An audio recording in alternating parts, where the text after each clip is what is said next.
السلام علیکم ورحمۃ اللہ وبرکاتہ۔ تھکے تھکے انداز میں جواب نہ دیجیے، میں تو بوڑھا ہو گیا ہوں لیکن آپ تو جوان ہیں۔ ہمارے استاد الکریم فرما رہے تھے کہ جب فنکار بوڑھا ہوتا ہے تو اس کا فن جوان ہوتا ہے، لیکن اصل میں جوانی وہی ہے جو مصطفیٰ کی اطاعت میں گزرے۔ اللہ ہم سب کو اپنی جوانی کی حفاظت کرنے کی توفیق عطا فرمائے۔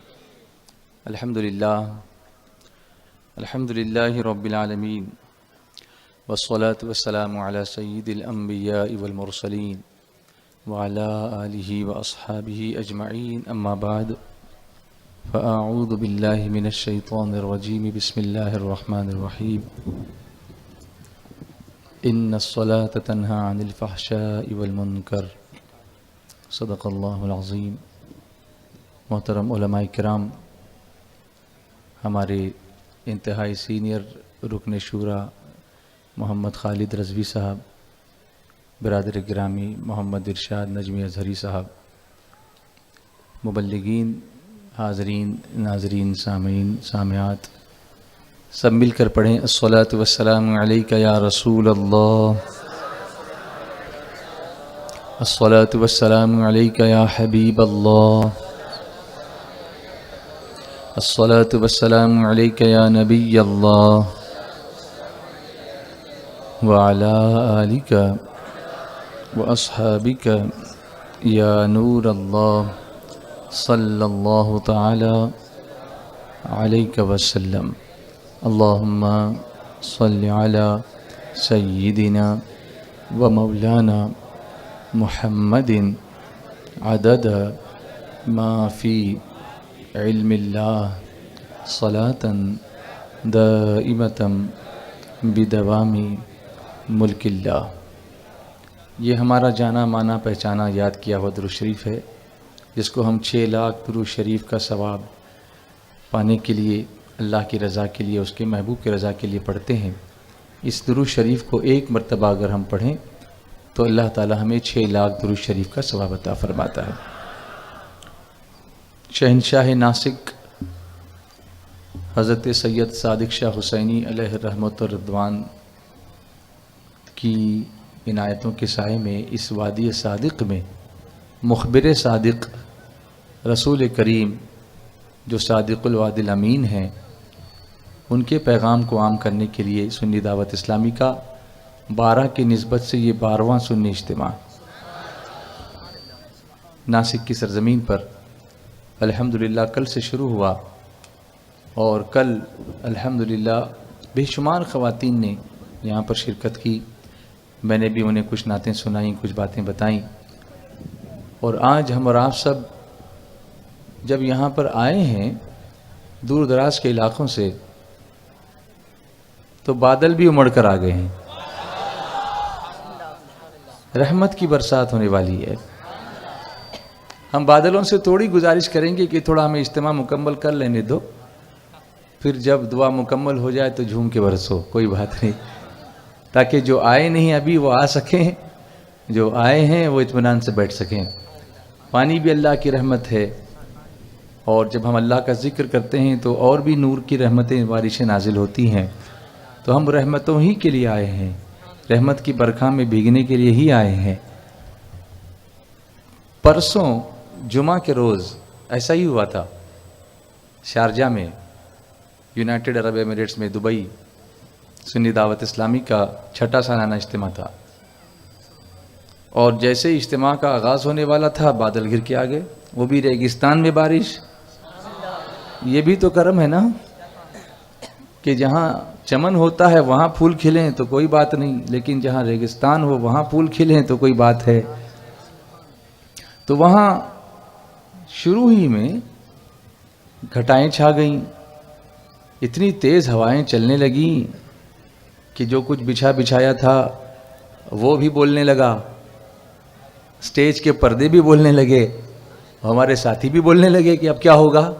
میں نے کہا جو ہوگا وہ بہتر ہی ہوگا، ہم نہیں جانتے کہ ہمارے لیے کیا بہتر ہے، اللہ کے حوالے کرو، اور پھر میں جب اجتماع گاہ میں پہنچا تو شروع میں ہی الحمدللہ دعا کی کہ اللہ یہ تیرے محبوب کے دیوانے بڑی مشقتوں سے یہاں پر آتے ہیں، پہنچتے ہیں، بیٹھتے ہیں، پانی بھی تیری رحمت، بارش بھی تیری رحمت، بادل بھی تیری رحمت، ہمیں ساری رحمتیں چاہیے، لیکن کرم فرما دے اور ان بادلوں کو یہ حکم دے دے کہ وہ اجتماع ہونے تک سنتے رہیں،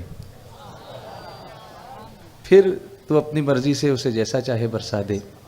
اور ظاہر سی بات ہے اگر ہماری دعا کو سن کر پھر بھی اگر بادل برسے بھی، پانی برسا بھی، تو وہی اللہ کی مرضی ہے، اسی میں ہم راضی ہیں، لیکن جائیں گے نہیں۔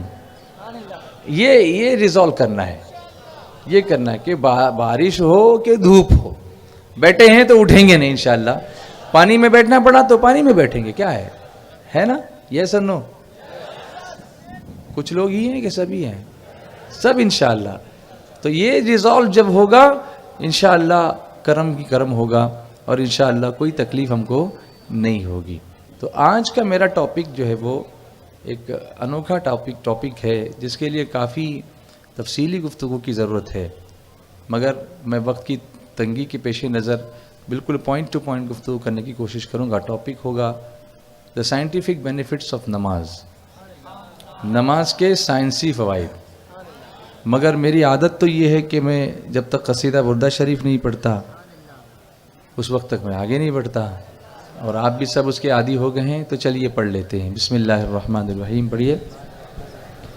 صلی اللہ علیہ وسلم، صلی اللہ علیہ وسلم، صلی اللہ علیہ وسلم، صلی اللہ علیہ وسلم، صلی اللہ علیہ وسلم، صلی اللہ علیہ وسلم۔ مولاي صل وسلم دائما أبدا على حبيبك خير الخلق كلهم، مولاي صل وسلم دائما أبدا على حبيبك خير الخلق كلهم، مولاي صل وسلم دائما أبدا على حبيبك خير الخلق كلهم، محمد سيد الكونين والثقلين،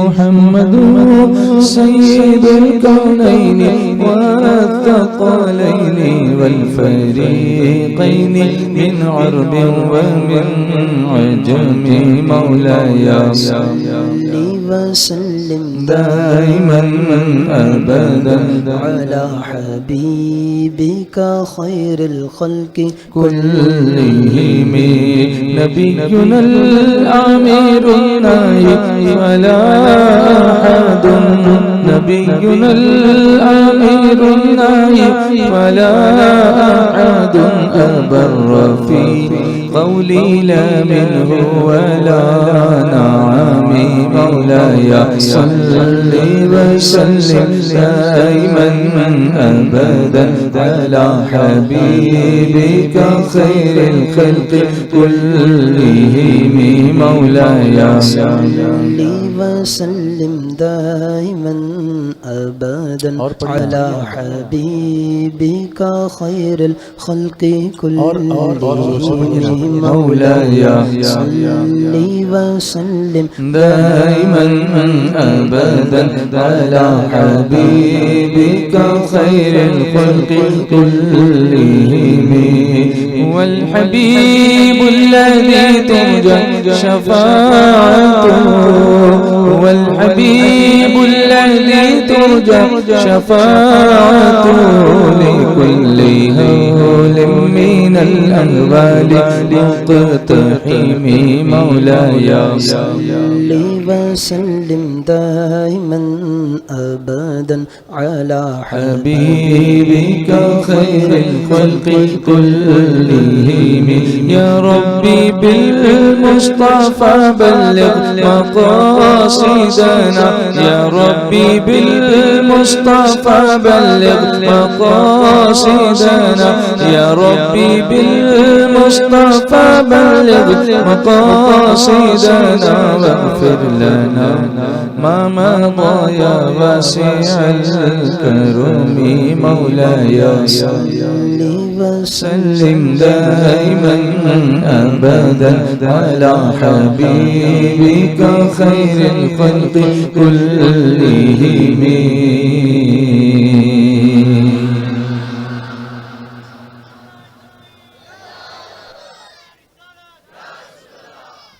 اب سائنٹیفک بینیفٹس آف نماز. میں درمیان میں کچھ نہ کچھ آپ کو نعت ضرور سناؤں گا، مگر میں اپنے ٹاپک پر پہلے آنے کی کوشش کرتا ہوں. نماز ہم پر وقت باندھا ہوا فرض ہے. ان الصلاۃ کانت علی المؤمنین کتابا موقوتا. قرآن پاک میں اللہ نے فرمایا کہ بے شک نماز مسلمانوں پر فرض ہے وقت باندھا ہوا، یعنی ایک پرٹیکولر ٹائم پر ایک پرٹیکولر نماز ہمیں پڑھنی ہے. فجر کا وقت ہے تو فجر پڑھنی ہے، ظہر کے وقت میں ظہر پڑھنی ہے، عصر میں عصر پڑھنی ہے، مغرب میں مغرب پڑھنی ہے، عشاء میں عشاء پڑھنی ہے. اس میں بھی اس کی جو کوانٹٹی ہے، اس کی جو رکعتیں ہیں وہ بھی مختلف ہیں. فجر کے وقت میں 2+2 منیمم، عشاء کے وقت میں میکسیمم. اس میں بھی بینیفٹس ہیں. اس پر اگر آپ غور کریں، ریسرچ کریں، وائی سو، ایسا کیوں؟ فجر میں منیمم ہے، عشاء میں میکسیمم ہے. اس کے علاوہ ظہر کے وقت میں مودریٹ ہے، بہت زیادہ نہیں ہے، بہت کم بھی نہیں ہے. عصر میں پھر وہی فجر والی پوزیشن ہے، لیکن 4 والا معاملہ ہے. اس میں بھی 4 غیر مؤکدہ ہے اور 4 فرض جو ہے وہ فرائض میں سے ہے. مغرب میں کچھ نماز 3+2+2 ایسی ہے ہر وقت کے اعتبار سے. اس پر آپ غور کریں، اٹس بیوٹیفل. اس کو سوچیں آپ ایسا کیوں ہے. پہلی بات تو یہ ہے کہ یہ تمام نمازیں جو ہیں کسی نہ کسی نبی کی سنت ہے. تو جو لوگ یہ کہتے ہیں کہ ہم صرف فرض پہ عمل کرتے ہیں، سنت نہیں پڑھتے، تو وہ فرض میں بھی کسی کی سنت ہی پڑھتے ہیں. اس کو کیوں وہ بھول جاتے ہیں؟ فجر کی نماز آدم علیہ السلام کی سنت، ظہر کی نماز ابراہیم علیہ السلام کی سنت، عصر کی نماز حضرت عزیر علیہ السلام کی سنت، مغرب کی نماز داؤد علیہ السلام کی سنت، اور عشاء کی نماز میرے آقا صلی اللہ علیہ وسلم کی سنت ہے. تو سنت کو تو لازم پکڑنا ہی ہے، اس کو چھوڑ کر کے فرض ادا ہی نہیں ہوگا. تو اس کوانٹٹی پر میں ابھی گفتگو نہیں کر رہا ہوں کہ اس کی کوانٹٹی میں کیا سائنٹیفک اس کے گوشے ہیں. سائنٹیفک بینیفٹس آف نماز کی طرف میں ہوگا جو ٹاپک میں نے دیا ہے. And those listening, please pay attention.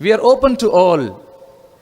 ہم اوپن کرتے ہیں سب کے لیے یہ ڈسکشن کہ ہم جو آپ کو بتا رہے ہیں. اور مائنڈ یو، جو میں آپ کو بتا رہا ہوں سائنٹیفک بینیفٹس آف نماز، تو اس میں یہ نہ سمجھیں کہ نماز کوئی ایکسرسائز ہے. اس نیت سے نہیں. نماز عبادت ہے، نہ صرف عبادت ہے بلکہ افضل العبادات ہے. تمام عبادتوں میں سب سے افضل عبادت کون سی عبادت ہے؟ نماز ہے. اور اس میں ہی سب سے زیادہ ہم سستی کرتے ہیں. یہ بھی ایک حقیقت ہے. کہنے کے تو ہم کہتے ہیں، لیکن اس میں ہی آپ دیکھیے 20 رکعت تراویح پڑھنے والے فجر میں زیادہ نظر نہیں آتے. یہ بھی ایک آبزرویشن ہے. ہو سکتا ہے میرا آبزرویشن غلط ہو، اللہ کرے غلط ہی ہو. میرا آبزرویشن غلط ہو یہ میں مائنڈ نہیں کرتا، لیکن لوگ نماز نہ پڑھیں یہ مائنڈ کروں گا. کیونکہ اس سے میرے آقا کو تکلیف ہوتی ہے. تو نماز ایکسرسائز نہیں ہے, it is not an exercise. مگر جیسے اس کے اسپریچول بینیفٹس ہیں ویسے ہی اس کے فزیکل بینیفٹس بھی ہیں. اور اگر کوئی نماز کا پابند ہو تو بیماریاں اس سے بھاگتی ہیں, بیماریاں اس سے دور بھاگتی ہیں. آپ ایک آبزرویشن دیکھیے, مجھے بتائیے, فجر کی نماز میں جوان زیادہ نہیں ہوتے, بوڑھے ہی زیادہ نظر آتے ہیں. یہ عام طور پر لوگوں کو دیکھنے ملے گا. نوجوان زیادہ نظر نہیں آتے, بوڑھے ہی زیادہ نظر آتے ہیں. تو جوانوں کو طاقت نہیں, بوڑھوں کو یہ طاقت کہاں سے؟ ان کی نماز کی پابندی نے انہیں وہ طاقت دے دی ہے کہ وہ اٹھ جاتے ہیں, ان کے اندر طاقت ہوتی ہے اٹھنے کی, جاگنے کی. یہ نماز کی پابندی کی وجہ سے, اور نماز کی وجہ سے وہ فٹ ہیں, نماز کی پابندی کی وجہ سے وہ توانائی سے بھرپور ہیں کہ وہ بستر کا اپنا بوجھ بستر سے اٹھا سکتے ہیں. تو ایک بات کلیئر کر لیجئے کہ نماز کوئی ایکسرسائز نہیں ہے, مگر اس کے فزیکل بینیفٹس ہیں. اور انگلش میں آپ نے سنا ہوگا, healthy mind in a healthy body. Mind جو ہوتا ہے نا کسی کا, وہ ہیلدی کب ہوتا ہے؟ جب اس کی باڈی ہیلدی ہوتی ہے. میں اس وقت اس لیے بول سکتا ہوں کہ میں فزیکلی الحمدللہ فٹ ہوں. اگر فزیکلی فٹ نہیں رہوں گا تو مینٹلی بھی اپسیٹ رہوں گا. ادھر درد ہو رہا ہے, ادھر درد ہو رہا ہے, تو میں کیسے بات کروں گا؟ دنیا بھر کی چیزیں میرے دماغ پر پلے ہو رہی ہوں تو میں کیسے بات کروں گا؟ باڈی ہیلدی ہے, دوڑ سکتے ہیں, جاگ سکتے ہیں, بھاگ سکتے ہیں, ٹریول کر سکتے ہیں, برداشت کر سکتے ہیں, تو بیان کر سکتے ہیں. بیمار آدمی بیان نہیں کر سکتا, اس کو دوا کی ضرورت پڑتی ہے. اور سب سے بڑا علاج بیماری کا جو ہے وہ عشق رسول ہے. اعلیٰ حضرت امام اہل سنت فرماتے ہیں کہ جان ہے عشق مصطفیٰ, روز فزوں کرے خدا, جس کو ہو درد کا مزہ ناز دوا اٹھائے کیوں, جس کو ہو درد کا مزہ ناز دوا اٹھائے کیوں. تو اب ہم آتے ہیں بینیفٹس کی طرف.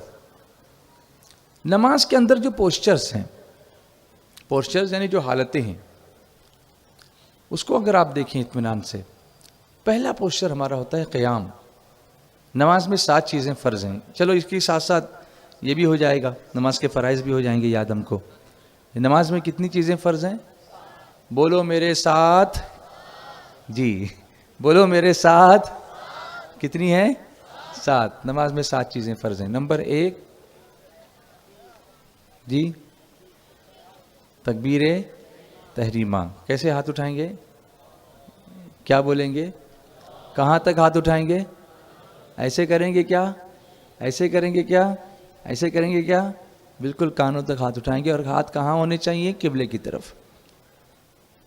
اللہ اکبر بولو. یہ پہلا فرض ہوا, تکبیر تحریمہ. اب اس کو تکبیر تحریمہ کہتے ہیں ہم جب ہم ہاتھ اٹھاتے ہیں. سائنٹیفک ریسرچ یہ بتاتا ہے کہ ہاتھ اس طرح سے اٹھانے کے بعد انسان ریلیکس ہو جاتا ہے. کیسے ہوتا ہے, کیا ہوتا ہے, اللہ جانے, مگر سائنسدانوں کو یہ بات معلوم ہوئی. یہ پہلا بینیفٹ ہے نماز کا. آپ دیکھیں گے صبح ہوتی ہے تو انسان رات بھر کی نیند کے بعد اٹھتا ہے. فجر کی نماز کا ایک بینیفٹ یہ بتایا گیا کہ فجر کی نماز کے بہانے انسان وضو کرتا ہے, صبح اٹھتی اپنے آپ کو ریلیو کرتا ہے, استنجا کرتا ہے جا کر کے, تو پہلے جلدی ریلیو ہو جاتا ہے. اگر جو آدمی جلدی نہیں اٹھتا وہ پیشاب پاخانے کو لے کر ہی سویا رہتا ہے, جس کی وجہ سے کانسٹیپیشن ہوتا ہے. کون اٹھے, نیند کا غلبہ اتنا ہوتا ہے کہ کون اٹھے گا, وہ دبا کے ہی رہتے ہیں. کچھ لڑکے ایسے ہوتے ہیں, کچھ نوجوان جو جلدی سے جاگتے نہیں ہیں, اور پھر اس کو جب جمع کر کے رکھتے ہیں تو پھر پروسٹیٹ کی بیماری ہوتی ہے.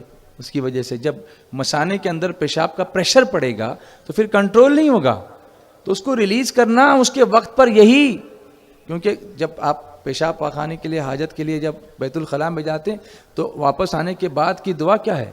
غفرانک غفرانک الحمدللہ.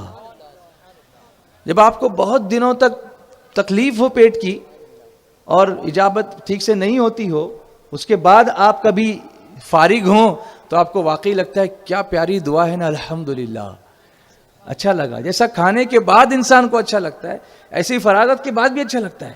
ایک فیلنگ ہے, وہ ایک ریلیف ہوتا ہے, ریلیف کہ ایک تکلیف نکل گئی. غفرانک الحمدللہ الذی اذهب عنی الاذى وعافانی.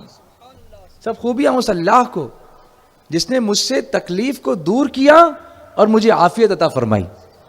یعنی اسلام کتنا پیارا مذہب ہے کہ اس کے ذریعے بھی وہ اللہ کا شکر ادا کرنے کی تعلیم دیتا ہے. کیوں؟ یہ جو ہم سسٹم ہمارا سب برابر چل رہا ہے نا, یہ اللہ کی رحمت کی وجہ سے. ایک بزرگ کا معاملہ یہ ہوا کہ ان کا پیشاب رک گیا, اور پیشاب کا رکنا بہت بڑی سخت تکلیف والی بات ہوتی ہے. آدمی بے چین ہو جاتا ہے, نیند آئے گی نہیں, یورینیشن نہیں ہوا تو نیند نہیں آئے گی. یورک ایسڈ اس کے اندر ہے, پیشاب کے اندر یوریا ہے, سب اندر جمع ہوگا, اس کے کرسٹلز ڈپازٹ ہو گیا, اس کی پتھری ہو سکتی ہے, کچھ بھی ہو سکتا ہے, اس کا زہر چڑھ سکتا ہے, ایک خمار چڑھ سکتا ہے, مثانے میں تکلیف ہونے لگتی ہے بلیڈر کے اندر. تو پیشاب رک گیا. ڈاکٹرز نے چیک کیا اور ڈاکٹرز نے کہا کہ یہ پیشاب اب اس طریقے سے نہیں نکلے گا, اس کے لیے آپریشن کرنا ضروری ہوگا. تو انہوں نے کہا ٹھیک ہے آپریشن کیجئے. ڈاکٹرز نے آپریشن کیا, آپریشن کر کے پورا پیشاب نکال دیا, اور نکالنے کے بعد وہ اچھا محسوس کرنے لگے. He was feeling relax, he was feeling right, he was feeling all right. Doctors نے پوچھا کہ حضرت آپ کو کیسا لگ رہا ہے, سر آپ کو کیسا لگ رہا ہے؟ کہا بہت اچھا لگ رہا ہے. کہا یہ ہمارا بل ہے, اس کو پے کیجیے, اب اتنے ہزار کا بل.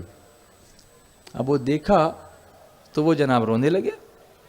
تو ڈاکٹرز کو بڑا افسوس ہوا, کہا لگتا ہے کہ غریب آدمی ہے, اور بل کو دیکھ کر کے رونے لگ گیا. اور ہاسپٹل کے بلز تو ایسے ہیں کہ اچھے رونے لگتے ہیں. آپ کو تو پتہ ہے کہ بیماری رہی ایک طرف, بل دیکھ کے ہی آدمی کی جان نکل جاتی ہے. تو کچھ لوگ کہتے ہیں کہ بھئی علاج نہ کرنا ہی ٹھیک ہے, اور بل دیکھ کے ایسے اٹیک آ جائے گا. کبھی کبھی ایسا ہوتا ہے. خیر اللہ سب کو حفاظت عطا فرمائے, اس سے محفوظ رکھے. تو رونے لگے. تو ڈاکٹرز نے کہا کہ سر آپ فکر نہ کریں, اگر آپ کے پاس نہیں ہے تو ہم لوگ بھی ایک دل اچھا رکھتے ہیں. آپ ایسا کریں کہ آپ کتنا دے سکتے ہیں آپ بتا دیجئے, باقی کا ہم کہیں ارینج کر لیں گے. سرجن نے کہا میں اپنا چارج جو ہے وہ 50% کر دوں گا. انستھیشیا والے نے کہا کہ میں اپنا چارج جو ہے وہ ویو آف کر دوں گا, اور بل کو تھوڑا سا کم کر دوں گا. لیکن آپ روئیے نہیں, آپ جیسا نیک آدمی روتا تو اچھا نہیں لگتا. ہم 1000 لوگوں کا علاج کرتے ہیں, ایک آپ سے کم لیں گے تو ہم کو کوئی کمی نہیں ہونے والا. اچھے ڈاکٹرز تھے, اچھے ڈاکٹرز بھی ہوتے ہیں. تو انہوں نے کہا کہ میں اس لیے نہیں رو رہا ہوں کہ یہ بل اتنا ہائی فائی آیا ہے, میں اس لیے رو رہا ہوں کہ میرا پیشاب رک گیا, اور اس کو نکالنے کے لیے مجھے آپریشن کرنا پڑا. اس پر مجھے اتنا بڑا بل, میرے مولا نے اتنے بڑھاپے تک مجھے فری اس کی اجازت دی تھی. یہ اس کی کتنی بڑی نعمت تھی. فری میں یورینیشن مجھ سے ہو رہا تھا, کوئی تکلیف مجھے نہیں تھی, مجھ سے کوئی بل نہیں لیا گیا. آج یہ پیشاب نکالنے کا بل بھرنا پڑ رہا ہے, زندگی بھر مجھے کوئی بل نہیں پے کرنا پڑا, اور میں نے اس کے بارے میں سوچا بھی نہیں کہ مجھے اللہ کا کتنا شکر ادا کرنا چاہیے تھا کہ روزانہ اللہ تعالیٰ مجھے اس تکلیف سے راحت عطا فرماتا ہے. دیکھو اللہ والے سوچتے ہیں تو کیا سوچتے ہیں, اس پر آپ سوچیں کہ ایک پیشاب کی بات نہیں ہے. یہ جو آکسیجن ہے اللہ نے فری سپلائی کی ہوئی ہے. ہوا میں آکسیجن ہے نا, فری ہے نا. اگر آپ دیکھیے پانی فری ہے, لیکن پانی کی قلت ہوئی تو بوٹل آ گئی. اب بوٹل خریدنے میں تکلیف ہوتی ہے نا, پانی خرید کر پینے میں تکلیف ہوتی ہے. ایسے ہی اگر اللہ نہ کرے ہوا کے اندر کچھ پرابلم ہوا, اور پھر ہوا خریدنی پڑی, سلنڈرز خریدنے پڑے آکسیجن کے, تو ہماری کیا پوزیشن ہوگی؟ کیا ہم اس کو کوپ اپ کر سکیں گے؟ کتنا خرچہ ہم کر سکیں گے؟ کیا ہم کر سکیں گے؟ میں پوچھتا ہوں آج یہاں جو بھی لوگ ہیں, اب سب اس پر غور کریں کہ ہم اللہ کی دی ہوئی نعمتوں کا کتنا شکر ادا کر رہے ہیں. ہوا بھی اللہ کی نعمت ہے, اللہ نے فری دی ہوئی ہے. بہت ساری چیزیں اللہ نے ہم کو فری دے رکھی ہیں, اور کبھی ہم سے بل نہیں مانگا گیا, بلکہ صرف یہی کہا گیا نا کہ شکر کرو, الحمدللہ کہو. کیا کہو؟ الحمدللہ کہو. پھر وعدہ ہے لئن شکرتم لازیدنکم, اگر تم شکر کرو گے تو ہم تم کو اور زیادہ دیں گے, اور زیادہ دیں گے. لیکن انسان شکر نہیں کرتا. تو بیماری سے, تکلیف سے ریلیف کا ایک سب سے بڑا سبب اللہ کا شکر کرنا ہے. کہ اگر ہم اپنے اندر پڑی ہوئی نجاست کو نکالتے ہیں اپنے بدن سے, اس وقت بھی کہنا الحمدللہ, اللہ تیرا شکر ہے. اللہ اس کے ذریعے کبھی ہم کو بیماری ہونے نہیں دے گا اگر ہم اس کا شکر ادا کریں گے کہ اس نے ہمیں نجات عطا فرمائی. کیا اس پر عمل کریں گے انشاءاللہ؟ اللہ کی نعمتیں. اب آپ گریے اللہ کی نعمتیں. آنکھ اللہ کی نعمت، ناک اللہ کی نعمت، کان اللہ کی نعمت، ہاتھ اللہ کی نعمت. اور یہ ہاتھ جب ہم اٹھاتے ہیں تو کیا بولتے ہیں؟ بولو کیا بولتے ہیں؟ تو اس وقت ایک عجیب سی طمانینت کا انسان کو احساس ہوتا ہے، جس کو ریسرچ کے ذریعے سے پروف کیا گیا کہ انسان ہاتھ اٹھاتا ہے. اور ہاتھ اٹھانے کے معنی ہوتے ہیں سرنڈر کرنا. آپ دیکھیے جب کوئی آپ کسی کے اوپر بندوق تان دے، ہینڈز اپ، تو کیا اس نے اگر ہاتھ اٹھا دیا تو نہیں مارتا، سمجھ گئے آپ؟ اور ہاتھ نہیں اٹھائے گا ٹریگر کھینچے گا. یہ سرنڈر نہیں کر رہا ہے. ہو سکتا ہے مجھ پہ حملہ کر دے، لیکن ہاتھ اٹھا دیا، مولا ہم تیری بارگاہ میں آ گئے، ہم نے تیری بارگاہ میں سجدہ نہیں، ابھی پہلے ہی سرنڈر کر دیا ہے کہ ہم نے ہاتھ اٹھا دیا، ساری چیز سے ہاتھ اٹھا دیا، اب صرف تیرے ہو کر ہم یہاں پر کھڑے ہوں گے انشاءاللہ. یہ پہلا بینیفٹ ہے. اس کے بعد دوسرا فرض ہے قیام. قیام کے معنی کھڑا ہونا. بولو قیام کے معنی کھڑا ہونا. اس حالت میں جب ہم جم کر کھڑے ہوتے ہیں، جم کر کھڑا ہونا بہت ضروری ہوتا ہے. ایک مرتبہ درود شریف پڑھ لیجیے. صلاۃ و سلام علیک یا رسول اللہ، صلاۃ و سلام علیک یا حبیب اللہ. دوسرا فرض ہے قیام. بولو دوسرا فرض کیا ہے؟ قیام کے معنی کھڑا ہونا. یہ فرض ہے. فرض نماز میں قیام فرض ہے. جب ہم کھڑے ہوتے ہیں تو باڈی کا جو سرکولیشن ہے، ساری چیزیں سرکولیشن پر ڈیپینڈ ہیں. آکسیجن کو پہنچانے کا کام بلڈ کے ذریعے سے ہوتا ہے. یہ بلڈ ہی جو آکسیجن کو کیری کرتا ہے، یہ خون ہے جو آکسیجن کو کیری کرتا ہے ہیموگلوبن کے ذریعے سے، اسی لیے وہ لال ہوتا ہے.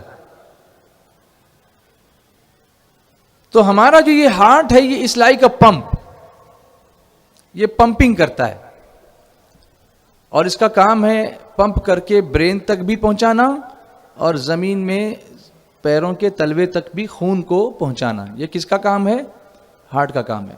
جب انسان کھڑا ہوتا ہے تو اس کے لوور باڈی کی طرف سرکولیشن کا پریشر بڑھ جاتا ہے.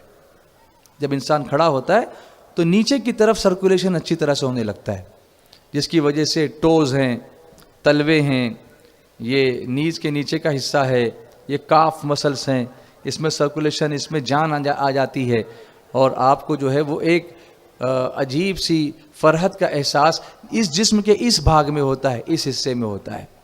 اس کے بعد ہم پڑھتے ہیں قرآن کریم. پہلے تو ہم ثنا کرتے ہیں، سبحانک اللہم و بحمدک و تبارک اسمک و تعالی جدک ولا الہ غیرک. یاد ہے کہ نہیں؟ یاد ثنا یاد ہے کہ نہیں؟ پڑھیے ذرا زور سے. سبحانک اللہم و بحمدک و تبارک اسمک و تعالی جدک ولا الہ غیرک. اب یہ سب ہم جو پڑھ رہے ہیں وہ عربی میں ہے. اس کا پڑھنا کیا ہے؟ ہم جو بھی نماز میں پڑھیں گے کون سی زبان میں پڑھیں گے؟ عربی میں. اس کا اپنا ایک فائدہ ہے عربی پڑھنے کا. وہ فائدہ میں کیا آپ کو بتاؤں. تلفظ میں عربی تلفظ جو ہم ادا کرتے ہیں، مخارج جو ہیں الگ الگ، جب ہم تجوید کے مطابق پڑھتے ہیں، مخارج کی رعایت کر کے پڑھتے ہیں، قوانین کے مطابق پڑھتے ہیں، تو اس سے کیا فائدہ ہوتا ہے. اس لیے ہمیں یہ سب چیزیں سیکھنی چاہیے. فن تجوید ہم کو سیکھنا چاہیے.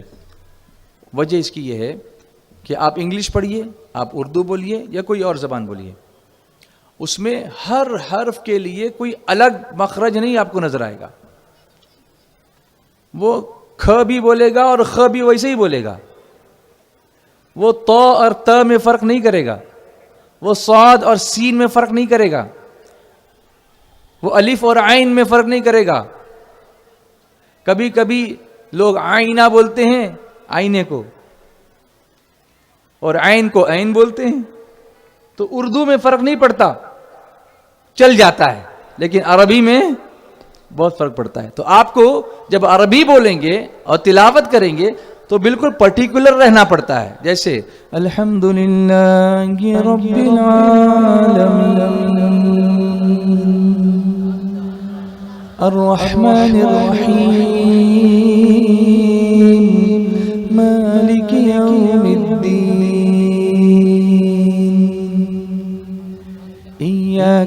نعبد وإياك نستعين اهدنا الصراط المستقيم صراط الذين أنعمت عليهم غير المغضوب عليهم ولا الضالين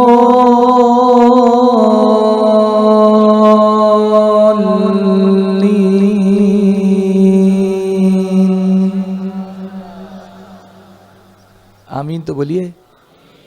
اب دیکھیے الف ادا ہوا, لام ادا ہوا, ہا ادا ہوا, دال ادا ہوا, للہ میں لام ادا ہوا, پھر ہا ادا ہوا, عین ادا ہوا, نون ادا ہوا, صراط میں صاد ادا ہوا. یعنی کوئی بھی لینگویج بولتے وقت زبان اور لپس اور یہ چیکس کے اندر کے حصے اور یہ ٹیتھ اور یہ گمز, ان کی اتنی ایکسرسائز نہیں ہوتی جتنی عربی پڑھتے وقت ہوتی ہے, قرآن پڑھتے وقت ہوتی ہے. یہ سب یوز میں آتے ہیں. Every tip of your tongue, every portion of your inside of your mouth, upper portion, lower portion, middle portion, side, right side, left side, lips کا بھی تری والا حصہ, سوکھا والا حصہ, زبان کا کنارہ, زبان کی نوک, زبان کا تالو کا حصہ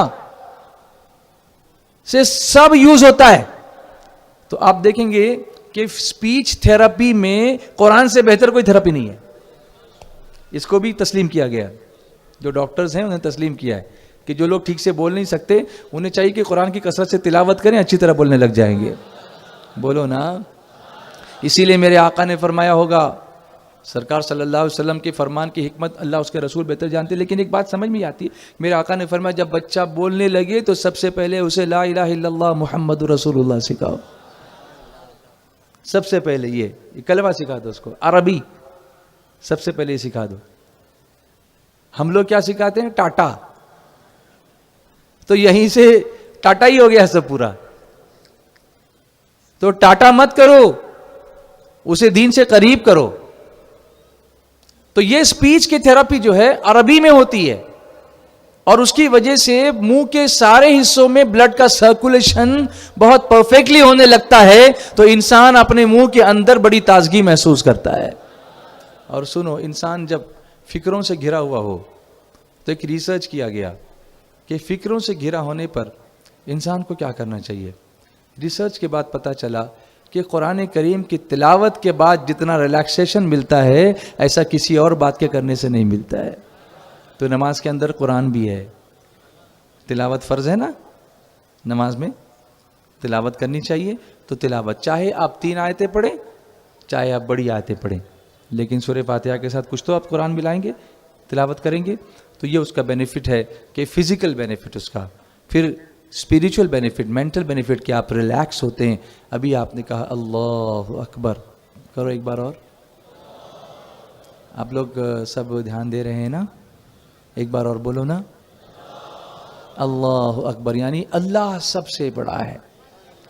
بولو, اللہ سب سے بڑا ہے. اب کوئی مشکل ہو, آپ نے آ کے اعلان کر دیا اللہ اکبر, اور اس کے سامنے ہاتھ باندھ کے کھڑے ہو گئے, آپ کو کوئی فکر ہوگی میں اللہ کے سامنے کھڑا ہوں, مجھے ڈرنے کی ضرورت کیا ہے؟ ڈرنے کی ضرورت کیا ہے؟ تو یہ پہلا. دوسرا فرض ہوا قیام. اس کے بعد ہم جب رکوع میں جاتے ہیں تو رکوع ایک مڈل پوزیشن ہے. قرآن نے کہا وَارْكَعُوا مَعَ الرَّاكِعِينَ, اور رکوع کرنے والوں کے ساتھ رکوع کرو. علماء فرماتے ہیں کہ اس سے مراد جماعت سے نماز پڑھو. ایک اس کا مفہوم یہ ہے, رکوع کرنا, مڈل پوزیشن کے اندر جانا. اب رکوع میں کیا ہوتا ہے؟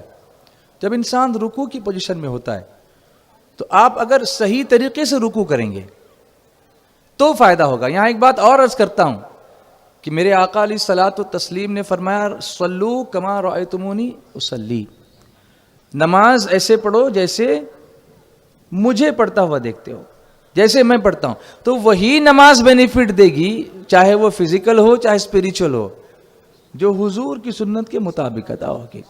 وہ دھنا دھن سجدے مار کے مرغے کی ٹھونگے مار کے جاؤ گے تو وہ فائدہ ملنے والا نہیں. جو لوگ یہ کہتے ہیں کہ ہم اتنے سال سے نماز پڑھتے ہیں یہ فائدے تو ہم نے دیکھے نہیں, تمہاری نماز میں پرابلم ہوگا, نماز کے اندر نہیں, تمہاری نماز پڑھنے میں پرابلم ہوگا, نماز کے اندر کوئی پرابلم نہیں, وہ پرابلم کو دور کرنے والی چیز ہے. بہت دیر سے بولے نہیں آپ, میں انتظار کر رہا ہوں نا, تو ذرا پیار سے بولو. تو رکوع میں جب انسان جائے گا, اب کچھ لوگ رکوع ہی ٹھیک سے نہیں کرتے تو وہ اچھے کہاں سے ہوں گے؟ اس میں ایک چیز کا خیال رکھنا بہت ضروری ہے. ایک تو آپ کے لیگز جو ہیں نا, نیز جو ہوتے ہیں, گھٹنے, اس میں بینڈ نہیں ہوں, اسٹریٹ ہوں. آپ نے دیکھا ہوگا جو ایکسرسائز کرانے والے ہوتے ہیں وہ اس آدمی کو فٹ مانتے ہیں جس کو جھکنے کے بعد اس کی انگلیاں اس کے ٹوز کو ٹچ کریں, پیر کے انگوٹھے کو, یہ ہاتھ کی انگلیاں سیدھے اگر بغیر گھٹنوں کو جھکائے اس نے یعنی پیٹ کو اس طرح سے کنٹرول کر لیا ہے کہ وہ سیدھے نیچے ٹچ کر سکتا گراؤنڈ پہ, وہ پرفیکٹ فٹ ہے. اور جو باضابطہ نماز کا رکوع صحیح کرے گا وہ فٹ ہوگا, فلیکسیبل ہوگا. تو اس میں کیا ہوتا ہے, جب آپ پیر کو بینڈ نہیں کرتے اور پیٹھ کو بینڈ نہیں کرتے, پیٹھ بھی اسٹریٹ ہے, ایسی اسٹریٹ کہ اس پر پانی کا گلاس رکھ دو, پیالہ رکھ دو تو چھلکنے نہ پائے, گرنے نہ پائے, اتنا اسٹریٹ رکھنا چاہیے. بہت سارے لوگوں کو نہیں ہو پاتا, کوشش کرنی چاہیے ایسے اسٹریٹ, پیر بھی اسٹریٹ, یہ بھی اسٹریٹ, اور ہاتھ بھی کونے میں مڑے ہوئے نہیں, ہاتھ بھی اسٹریٹ ہو, جا کے گھٹنوں کو جم کے پکڑ لیں. اب اس پوزیشن میں اگر آپ واقعی چلے گئے پھر آپ کو یہاں کچھ محسوس ہوگا, اب کر کے دیکھنا. لیکن ایک بار پھر عرض کرتا ہوں, نماز ایکسرسائز کے لیے نہیں کرنا, نماز سنت کے مطابق کرو, خود بخود یہ فائدے ملیں گے. نیت کیا ہے؟ اللہ کی عبادت کی نیت ہے, ایکسرسائز کی نہیں. لیکن یہ سمجھا رہا ہوں کہ اس سے یہ فائدے ہوتے ہیں, یہ اس کے سائیڈ فائدے ہیں, سائیڈ ایفیکٹس ہیں, یہ پازیٹیو ایفیکٹس. تو جب آپ نیچے جھکیں گے رکوع میں تو پھر یہ اسٹریچ ہوگا, تو اس کی وجہ سے کندھا اسٹریچ ہوگا, یہ اسٹریٹ ہوگا گھٹنے, تو اس کے گھٹنے کے پیچھے جو سرکولیشن ہے وہ چونکہ خون کی جو نالیاں ہوتی ہیں نا اس پہ دباؤ نہیں پڑے گا تو سرکولیشن ٹھیک جائے گا.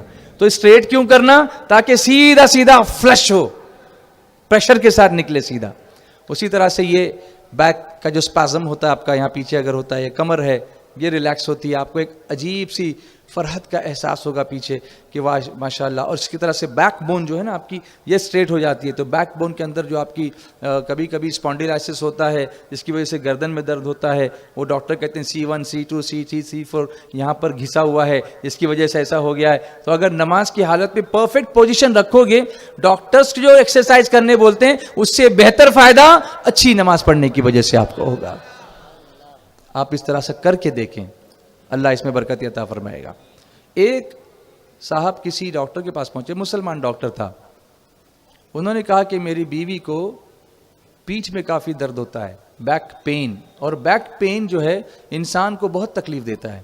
ریڑھ کی ہڈی جو اسپائنل کارڈ ہے اس کے اندر جھکاؤ آنے کی وجہ سے, اس پہ پریشر پڑنے کی وجہ سے یہ ساری چیزیں ہوتی ہیں.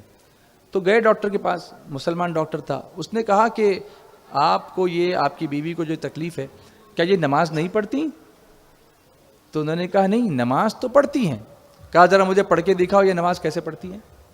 تو انہوں نے پڑھی, لیکن وہ سنت کے مطابق نہیں تھی. وہ جھکنے میں جو جس طرح سے جھکنا چاہیے ویسے نہیں تھا, سجدے میں جس طرح سجدہ چاہیے ویسے نہیں تھا. تو انہوں نے کہا ڈاکٹر صاحب نے کہ سنو, میں آپ کو بتاتا ہوں میرے آقا علیہ الصلوۃ والتسلیم نماز کیسے پڑھتے تھے, پھر اس مطابق آپ 15 دن نماز پڑھ کے پھر میرے پاس آنا, روحانیت بھی محسوس ہوگی اور یہ درد بھی تمہارا چلا جائے گا. پھر انہوں نے رکوع کر کے بتایا. اللہ کرے کہ ہمارے پاس ایسے ڈاکٹر ہوں جو دین بھی جانتے ہوں اور دنیا بھی جانتے ہوں. سنی دعوت اسلامی یہی تو کہتی ہے کہ اگر ڈاکٹر دیندار ہوگا تو پھر وہ ریلیٹ کرے گا اپنے علم کو قرآن کے نالج سے اور علاج مصطفیٰ سے, کہ میرے آقا نے جو علاج عطا فرمایا اس سے ریلیٹ کرے گا, اور جہاں اس کا علم دم توڑے گا وہاں مصطفیٰ سے رجوع کرنے کی ہمیں تجویز دے گا. وہ کہے گا میری دوا یہاں کام کر گئی, اب دوا یہاں کام نہیں کرے گی, اس لیے آپ ایسا کریں کہ مصطفیٰ کی در کی طرف رجوع کریں, اللہ تبارک و تعالیٰ اس کو شفا دے گا. جب اس نے وہ سجیشن دیا, پرسکرپشن دیا, نماز کا پرسکرپشن ڈاکٹر نے دیا, تو اچھا اگر دیندار ڈاکٹر ہوگا تو یہ کہے گا کہ دوا کھانے سے پہلے بسم اللہ پڑھ لیا کرو, میں دوا دیتا ہوں، شفا میں نہیں دیتا، شفا تو اللہ دے گا۔ قرآن پاک میں اللہ نے فرمایا وَنُنَزِّلُ مِنَ الْقُرْآنِ مَا هُوَ شِفَاءٌ وَرَحْمَةٌ لِّلْمُؤْمِنِينَ۔ قرآن میں شفا ہے، ڈاکٹر کے پاس دوا ہے، اور قرآن میں شفا ہے۔ تو جب بسم اللہ پڑھو گے، یہ بھی تو قرآن پاک کی آیت ہے۔ کچھ لوگ اس لیے بسم اللہ نہیں پڑھتے ہیں کہ وہ یہ سمجھتے ہیں کہ کہیں دوا میں برکت نہ ہو جائے، اپنی سوچ ہے۔ میں نے ایک صاحب سے کہا کہ بھئی آپ بسم اللہ پڑھ کے دوا کھایا کیجئے، تو کہیں نہیں دوا میں برکت ہوئی، دوا بڑھ گئی تو میں کہوں گا آپ یہ نیت کیوں کرتے ہیں کہ دوا میں برکت ہو؟ آپ یہ نیت کریں کہ شفا میں برکت ہو، تندرستی میں برکت ہو۔ انما الاعمال بالنیات، جیسی نیت ویسی برکت۔ تو اللہ کے نام سے دوا میں برکت نہیں ہوگی، صحت میں برکت ہوگی، تندرستی میں برکت ہوگی۔ تو یہ سائنٹیفک بینیفٹس ہیں۔ آپ سمجھ رہے ہیں میری بات کو؟ اب مجھے یقین ہے کہ اس وقت جو کچھ آپ سن رہے ہیں تو نعت نہیں پڑھ رہا ہوں اس لیے ناراض نہیں ہو رہے ہوں گے، بلکہ آپ کو کچھ نالج مل رہا ہے اس لیے آپ خوش ہو رہے ہوں گے۔ خوش ہے نا؟ ہاں یا نا؟ ہاں ماشاءاللہ، پورا مجمع خوش ہے تو میرے آقا بھی خوش ہیں، سبحان اللہ۔ کام وہ لے لیجئے تم کو جو راضی کرے، ٹھیک ہو نام رضا تم پہ کروڑوں درود۔ چلیے آپ کو تھوڑا خوش کر ہی دیتا ہوں۔ سبحان اللہ۔ پرانی یادیں نہیں مان نظر تو کیا ہے مگری یہی نا، نہیں مان نظر تو کیا ہے مگری یہی نا، میرے عشق مجھ کو لے چل، میرے عشق مجھ کو لے چل، وہی جانب مدینہ مدینہ، میرا دل تڑپ رہا ہے، میرا دل رہا سینہ، میرا دل تڑپ رہا ہے، میرا دل رہا سینہ، کہ دوا نہیں ملے گی، کہ دوا مجھے لے چلو مدینہ مدینہ، میرا دل تڑپ رہا ہے، میرا دل رہا سینہ، میرا دل تڑپ رہا ہے، میرا دل رہا سینہ، کہ دوا نہیں ملے گی، کہ دوا نہیں ملے گی، مجھے لے چلو مدینہ مدینہ، میرا دل تڑپ رہا ہے، میرا دل رہا سینہ۔ کچھ پرانی یادیں تازہ ہو گئی نا، مل کے پڑھیں گے تو اور جوش آئے گا انشاءاللہ۔ مجھے گردشوں نہ چھیڑو، میرا ہے کوئی جہاں میں، مجھے گردشوں نہ چھیڑو، میرا ہے کوئی جہاں میں، میں ابھی پکار لوں گا، میں ابھی پکار لوں گا، نہیں دور مدینہ مدینہ، میرا دل تڑپ رہا ہے، میرا دل رہا سینہ، دوا ملے گی، دوا نہیں ملے گی، مجھے لے چلو مدینہ مدینہ، میرا دل تڑپ رہا ہے، میرا دل رہا سینہ۔ بلند آواز سبحان اللہ۔ انہی دونوں منزلوں کی مہدوں میں کھو گیا ہوں، انہی دونوں منزلوں کی مہدوں میں کھو گیا ہوں، کبھی کبھی کبھی سامنے مدینہ مدینہ، میرا دل تڑپ رہا ہے، میرا دل رہا سینہ، میرا دل تڑپ رہا ہے، میرا دل رہا سینہ، کہ دوا ملے گی، کہ دوا ملے گی، مجھے لے چلو مدینہ مدینہ، میرا دل تڑپ رہا ہے، میرا دل رہا سینا ناسک سرزمین پر اس سنی اجتماع میں ناسک کی سرزمین پر. یہ سرزمین کس کی ہے؟ شہنشاہ ناسک کی ہے. یہ حضرت شاہ صادق کی ہے. شاہ صادق کی سرزمین پر اس سنی اجتماع میں صادق کی سرزمین پر اس سنی اجتماع میں آئے جو بھی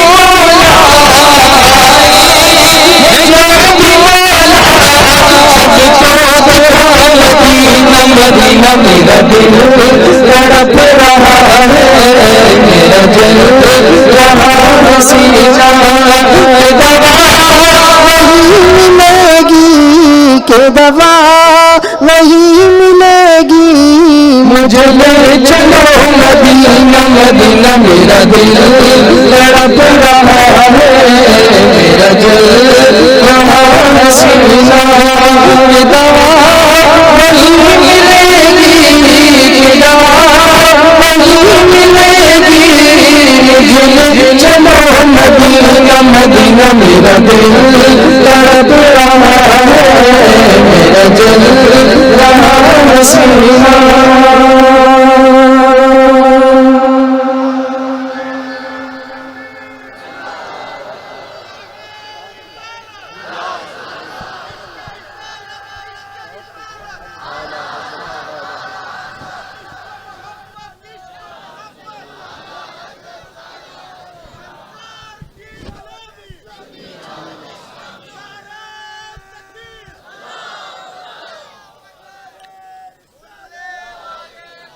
So we are trying to develop a society which is well versed in deen as well as dunya. ایسی سوسائٹی، ایسے نوجوان ہوں جو دین میں بھی مہارت رکھتے ہوں، دینی مسائل میں بھی اور دنیا میں بھی. تب وہ دنیا کو سمجھا پائیں گے نا کہ اسلام کیا ہے. وہ بچے کیا کریں گے؟ میں گزارش کرتا ہوں اپنے بڑوں سے کہ بچے جو رات کو 2 بجے تک 3 بجے تک نکڑ پر 5 میل دوری پر صرف چائے پینے کے لیے یا اننیسیسری کہیں کسی جگہ پر جا کر ایک بائک پر 3 4 بیٹھ کر سٹنٹ کر کے، ریلوے میں سٹنٹ کر کے اپنی جانوں کو بلا وجہ برباد کرتے ہیں. اور جب پولیس والے ان کو روکتے ہیں تو پھر پولیس والوں سے بدتمیزی کرتے ہیں. وہ تو تم کو اس لیے روکتے ہیں کہ وہ تمہاری سیفٹی چاہتے ہیں. کیا تم چاہتے ہو تمہارے ہاتھ پیر ٹوٹ جائیں؟ کیا تم چاہتے ہو کہ تمہارا برین جو ہے وہ ڈیمیج ہو جائے، کہیں گر جاؤ؟ ماں انتظار کر رہی گھر پہ، میرا بیٹا ابھی تک آیا نہیں. رات کے 3 بجے تک ماں سوتی نہیں ہے، تمہیں اس کی پرواہ نہیں ہے؟ ارے کسی کا نہیں، اپنی ماں کا تو خیال کرو. پولیس والے بولتے ہیں تو تم کو برا لگتا ہے. تمہاری ماں کو کتنی تکلیف ہوتی ہوگی جب تم زخمی ہو کر کے گھر پہ آتے ہوں گے. ہیلمٹ کس لیے ہے؟ تمہاری سیفٹی کے لیے نا. یہ بھی تو ریسرچ کیا گیا کہ وداؤٹ ہیلمٹ جو ایکسیڈنٹ ہوئے اس میں سروائیول کے چانسز بالکل نل ہوتے ہیں، بچتا نہیں آدمی. ہیلمٹ کی وجہ سے کچھ تو بچتا ہے، برین بچ جاتا ہے، اس کا سکل جو ہے فریکچر نہیں ہو پاتا، اس کا جو امپیکٹ ہوتا ہے وہ ہیلمٹ اس کے اندر جو کشن ہوتا ہے اس کی وجہ سے امپیکٹ جو ہے وہ کم ہو جاتا ہے اور برین اس میں سیف ہو جاتا ہے. یہ تمہارے اپنے فائدے کے لیے. اس کو بھی تم فیشن کی وجہ سے سب ختم کرتے ہو، اور زیادہ تر ہمارے ہی بچے ایسا کرتے ہیں. رات کو پولیس راؤنڈ اپ پہ نکلتی ہے، تم بیٹھے ہوئے ہو، تم پتہ نہیں کیا کیا کر رہے ہو، تمہیں پکڑ کے لے جائیں گے تو پھر تم جو ہے چلاؤ گے. تو تم یہ کرتے ہی کیوں ہو؟ کرتے ہی کیوں؟ ایسا مت کرو. کوآپریٹ کرو گورنمنٹ ایجنسیز کے ساتھ، پولیس ڈپارٹمنٹ کے ساتھ کوآپریٹ کرو. تمہیں کوئی پرابلم ہو تو بولو کہ ہم کو یہ پرابلم ہے، لیکن اس طرح مت کرو کہ اپنی جان کو جوخم میں ڈالو اور اپنے ماں باپ کو تکلیف دو.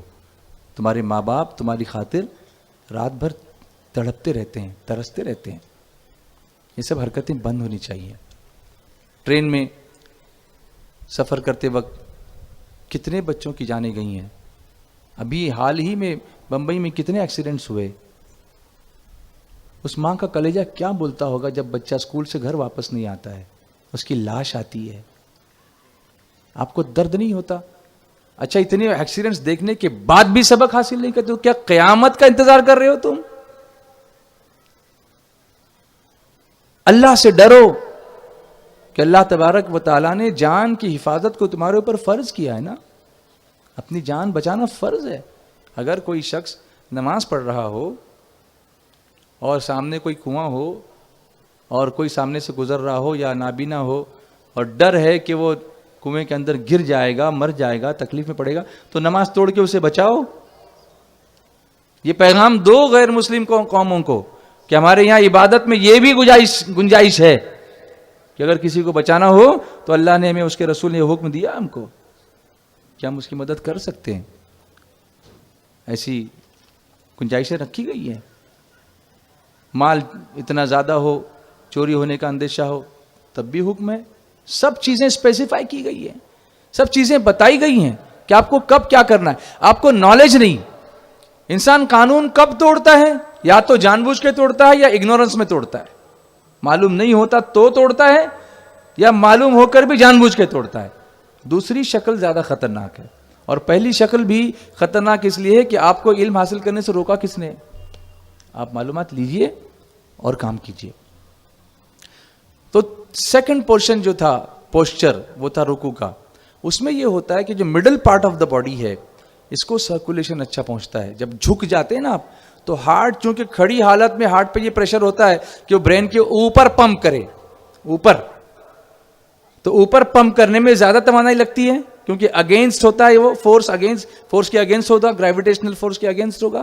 لیکن جب آپ جھکیں گے تو وہ نیچرل فلو کہاں آئے گا آپ کا باڈی سے؟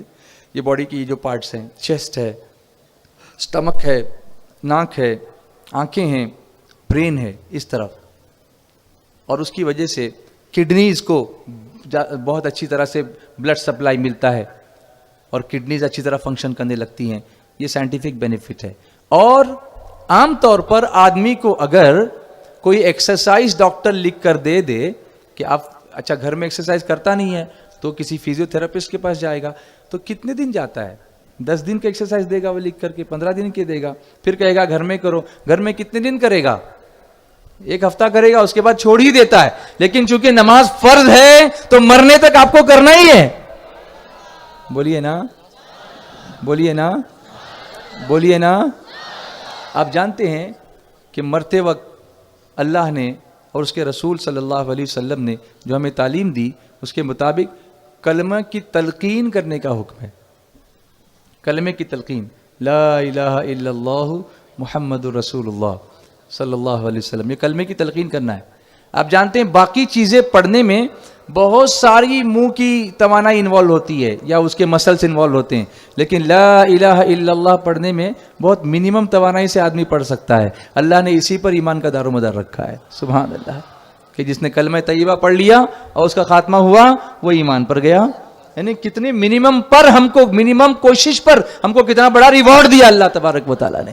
یعنی بچہ جب پیدا ہو تو بولنے لگے تو کلمہ سکھاؤ, اور مرنے لگے تو کلمے کی تلقین کرو. وہاں بھی منیمم ہے, یہاں بھی منیمم ہے. اس سے زیادہ ہمیں اور سہولت کیا چاہیے؟ اس کے باوجود ہم کرتے نہیں ہیں. تو یہ ہوا یہ. اس کے بعد جب ہم کھڑے ہوتے ہیں تو پھر بلڈ کا فلو اگین وہ نیچے کی طرف جاتا ہے. کہاں؟ یہ تھائز میں, یہ کافز میں, پھر نیچے تلوے میں, پھر نیچے کی ٹوز میں, پھر نیچے کی رگوں میں. اس طریقے سے پورا سپلائی پھر نیچے کی طرف جاتا ہے.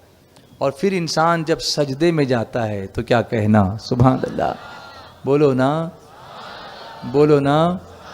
سجدے میں جب جاتا ہے, آپ جانتے ہیں کہ انسان مسلمان جب سجدے میں ہوتا ہے تو اپنے مولا سے سب سے زیادہ قریب ہوتا ہے. اب آپ نے دیکھا ہوگا کہ جو لوگ کثرت سجود کرتے ہیں ان کا چہرہ بہت نورانی ہوتا ہے, ان کے چہرے پہ نور ہوتا ہے. آپ نے دیکھا ہوگا اس کا روحانی پہلو الگ. میں سائنٹیفک پہلو آپ کو بتاؤں کہ جو زیادہ لمبے سجدے کرتے ہیں تو زیادہ دیر تک بلڈ کا سپلائی ان کے پورے چہرے میں ہوتا رہتا ہے, زیادہ دیر تک. اور بلڈ کو سپلائی کرنے کے لیے سجدے کی حالت میں برین تک بلڈ پہنچانے کے لیے ہارٹ کو محنت نہیں کرنی پڑتی, کیونکہ ہارٹ اوپر ہے اور سر کہاں ہے؟ نیچے ہے. جب آپ اس کو زمین پہ ٹکائیں گے تو نیچرل فلو کہاں ہوگا؟ نیچے. ابھی میں اس پوزیشن میں, ورٹیکل پوزیشن میں ہوں, ایریکٹ پوزیشن میں ہوں, تو ہارٹ کو پمپ کر کے پہنچانا پڑ رہا ہے اوپر. لیکن جب سجدے میں رہوں گا تو بلڈ نیچرلی کہاں فلو ہوگا؟ نیچے فلو ہوگا، چہرے کے مسلس میں ہوگا، آنکھوں میں ہوگا، سر میں ہوگا، برین میں ہوگا. تو اس کی وجہ سے برین کو میکسیمم آکسیجن ملتی ہے. اسی لیے آپ دیکھتے ہوں گے کہ جو لوگ انٹیلیکچوئل ہوتے ہیں وہ زیادہ تر نماز کے پابند لوگ ہوتے ہیں. بے نمازیوں میں انٹیلیکچوئل آپ کو نظر نہیں آئیں گے زیادہ، کیونکہ وہ سجدہ کرتے ہیں، لمبا سجدہ کرتے ہیں. میرے آقا سے بڑا انٹیلیکچوئل کون ہے؟ سبحان اللہ. ساری رات سجدے میں گزارتے تھے. تو وہ جو بلڈ کا فلو پورے چہرے پر آتا ہے، اس کی چہرے سے، جس کی وجہ سے چہرہ سرخ نظر آتا ہے، جاندار نظر آتا ہے، شاندار نظر آتا ہے اور دمدار نظر آتا ہے. اس چہرے پہ سرخی نظر آتی ہے. وہ چہرے کی سرخی یہ بتاتی ہے کہ یہ کثرت سجود کی وجہ سے ہے. بولو نا، محبت سے تڑپ کے پورا بلڈ سپلائی ہوتا ہے. اور اس کے بعد جو آخری پوزیشن ہے بیٹھنے کی وہ ہے قعدہ، بیٹھنا. آخری میں جو اتحیات میں بیٹھتے ہیں اس میں بھی جو صحیح مسنون طریقہ ہے اس پر اگر ہم بیٹھیں تو ہم اپنے زانوں کے بل بیٹھتے ہیں، پھر پیر کی جو انگلیاں ہیں اس کو اس طرح سٹریچ کرتے ہیں. تو یہاں پر بھی سٹریچ ہوتا ہے. یہ مسلس آپ دیکھیں گے، یہ نروز سٹریچ ہوتے ہیں، کھینچائی ہوتی ہے، اس کے اندر کھینچاؤ ہوتا ہے. اور آپ کی نگاہ، اب اس میں بھی نگاہ کا بھی ایک بڑا رول ہے. آنکھوں کی ایکسرسائز بھی ہوتی ہے. جب آپ کھڑے ہوں تو سجدے کی جگہ پر دیکھیں تو یوں پوزیشن ہے. جب آپ رکوع میں ہوں تو پیر کے انگوٹوں پر دیکھیں تو آنکھیں یوں گھوم جاتی ہیں. جب آپ سجدے میں ہوں تو اپنی ناک پر دیکھیں، آنکھیں اور نیچے گھوم جاتی ہیں. جب آپ جلسے میں ہوں، بیٹھے ہوں تو آپ اپنی گود میں دیکھیں تو آنکھیں نیچے دیکھتی ہیں. یعنی آئی بالز کا پورا روٹیشن ہوتا ہے پوری نماز میں. اور آنکھوں کی ایسی ایکسرسائز دن میں 5 مرتبہ اگر ہر رکعت میں کوئی کرتا ہو اس کی آنکھوں میں سرکولیشن اچھی طرح سے ہوتا ہے. اور سجدے میں جب وہ کثرت سے رہتا ہے، زیادہ دیر تک رہتا ہے، تو آنکھوں میں بلڈ سپلائی بھی زیادہ ہوتا ہے. اس کی وجہ سے بینائی متاثر نہیں ہوتی. بولیے نا، محبت سے بولیے، سب مل کر بولیے. تو جب بیٹھنے کی پوزیشن ہوتی ہے تو اس میں یہ دیکھیے، یہ گھٹنوں پر یہاں پر پریشر پڑتا ہے. آپ نے ایک تھراپی سنی ہوگی، ایکوپریشر سنا ہوگا، کیونکہ الگ الگ مقامات پر پریشر ڈال کر درد کو کیور کرتے ہیں.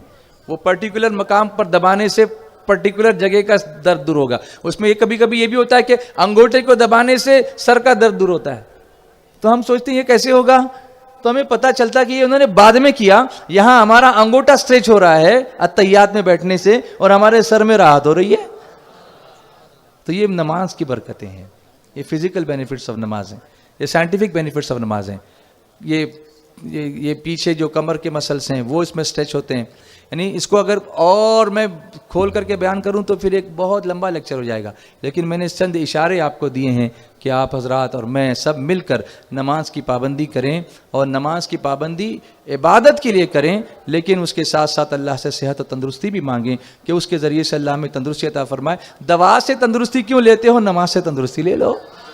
دوا سے کیوں لیتے ہو؟ ایکسرسائز کرو، اچھا ہے، ایکسرسائز کرنی چاہیے. لیکن یہ نیچرل ایکسرسائز جو ہم کرتے ہیں یہ اتنی بہترین ایکسرسائز ہے کہ اس کو دیکھ کر کے غیر بھی سمجھ جاتے ہیں کہ اسلام ایک سچا مذہب ہے جو اپنے ماننے والوں کی روحانی تربیت بھی کرتا ہے اور جسمانی تربیت بھی کرتا ہے.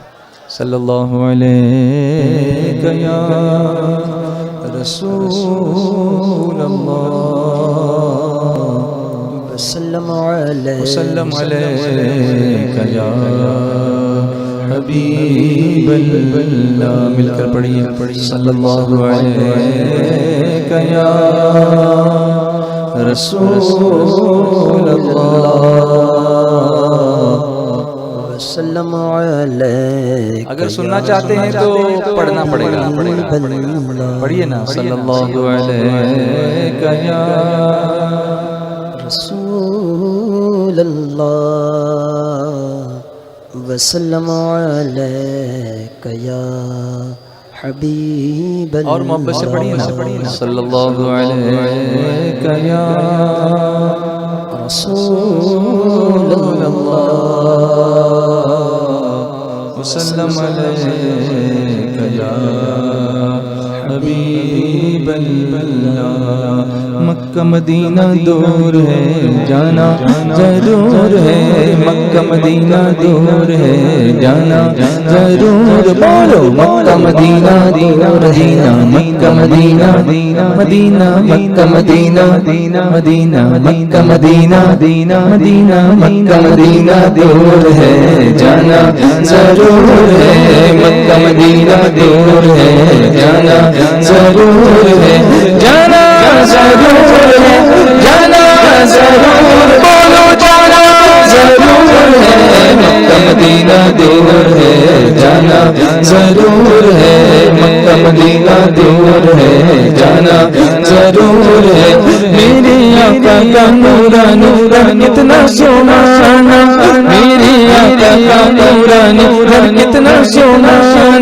صبح مساء آتے ہیں فرشتے فرشتر پر روزانہ صبح مساء آتے ہیں فرشتے فرشتر پر روزانہ کیا خوب نور ہے کیا خوب نور بولو بولو مدینہ دور ہے جانا ضرور ہے مکہ مدینہ دور ہے جانا ضرور ہے اللہم صلی علی سیدنا محمد بولو اللہم صلی علی سیدنا محمد بولو نا اللہم صلی علی پورا مجمع محبت رسول میں ڈوب کر دیوانوں کی طرح مچل کر پڑھو اللہم صلی علی سیدنا محمد بولو اللہم صلی علی سیدنا محمد وہ دن مولا دل دکھائے کب دیکھو مدینہ وہ دن مولا دل دکھائے کب دیکھو مدینہ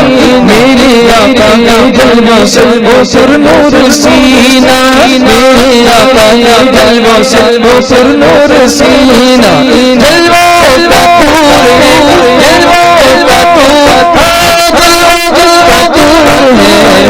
مدینہ دور ہے جانا ضرور ہے مکہ مدینہ دور ہے جانا ضرور ہے جانا ضرور ہے